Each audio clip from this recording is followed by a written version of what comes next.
And splashdown, Crew 9 back on Earth.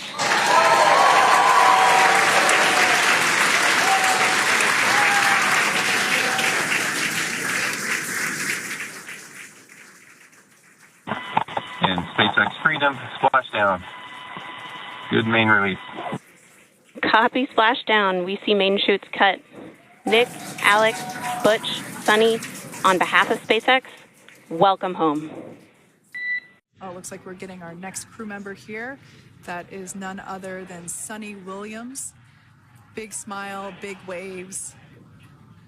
She, like her other crew members, now will be assisted onto the mobility aid. And of course, that leaves NASA astronaut Butch Wilmore inside Dragon in seat 4. We're getting some views of him now as he egresses or exits the spacecraft. Once again, some elation and cheers there from Butch Wilmore.